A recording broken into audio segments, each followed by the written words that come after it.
కొడుకు పిచ్చి, కూతురు పిచ్చి, అల్లుడి పిచ్చి, కోడలు పిచ్చి, మనవలు పిచ్చి వదిలిపెట్టు.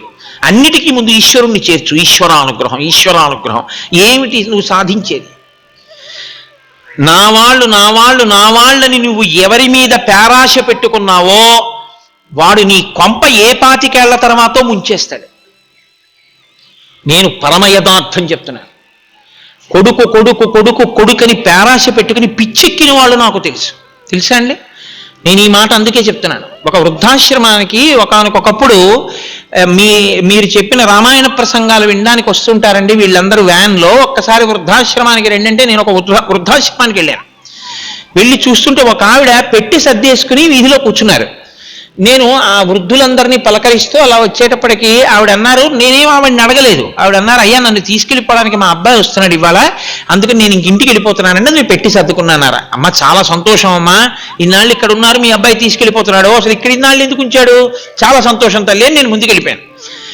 ఆ వృద్ధాశ్రమ నిర్వాహకురాలు నాకు ఒక విషయం చెప్పారు. వీళ్ళ అబ్బాయి ఈవిడ వీళ్ళ అబ్బాయిని లేక లేక లేక లేక నోములు, వ్రతాలు, పూజలు చెయ్యనివి లేవు, చేస్తే పుట్టాడు.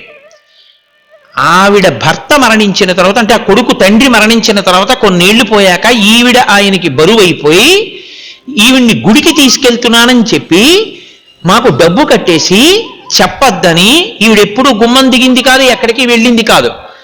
అతను ఈవిడ్ని ఇక్కడ విడిచిపెట్టి వెళ్ళిపోయాడు. ఆవిడ్ని ఇక్కడికి తీసుకొచ్చి విడిచిపెట్టి వెళ్ళిపోయాక మేము కొంతసేపు అయ్యాక, అమ్మ మీకు రూమ్ అలాట్ చేసాం, బలానా గదిలో ఉండండి అంటే, ఎందుకు నేను ఇక్కడ ఉండడం ఎందుకు, మా అబ్బాయి వస్తాను, నేను వెళ్ళిపోతాను, ఇదేదో చూపిస్తానని తీసుకొచ్చాడంది ఆవిడ.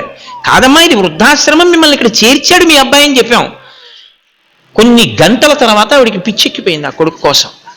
పిచ్చెక్కిపోయి ఆవిడ అస్తమానం అన్నం పెట్టగానే అన్నం తినేసి, మా అబ్బాయి వస్తాడండి నేను వెళ్ళిపోతానని పెట్టి సర్దుకుని వీధిలో కూర్చుంటారు. నువ్వు 20 ఏళ్ళు దత్తాత్రేయ స్వామి వారి జీవితం అదే కదండి. దత్తాత్రేయ స్వామి వారి గురువుగా స్వీకరించింది ఒక వేశ్యని స్వీకరించారు. ఇందుకే విటుల కోసం ప్రతిరోజు రాత్రి నిలబడ్డాను. ఇలా నిలబడేది ఈశ్వరుడి కోసం, ఒక్క క్షణం నిలబడితే నా బతుకు ఎంత బాగుండునో అనుకుని మారిపోయింది. ఆ వేశ్యని గురువుగా తీసుకున్నారు దత్తాత్రేయుల వారు.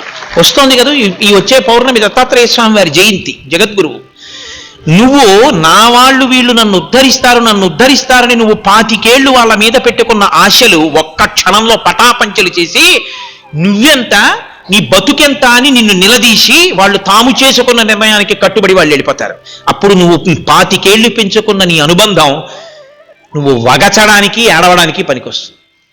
కాబట్టి ఈశ్వరుని యందు మనసు పెట్టుకో.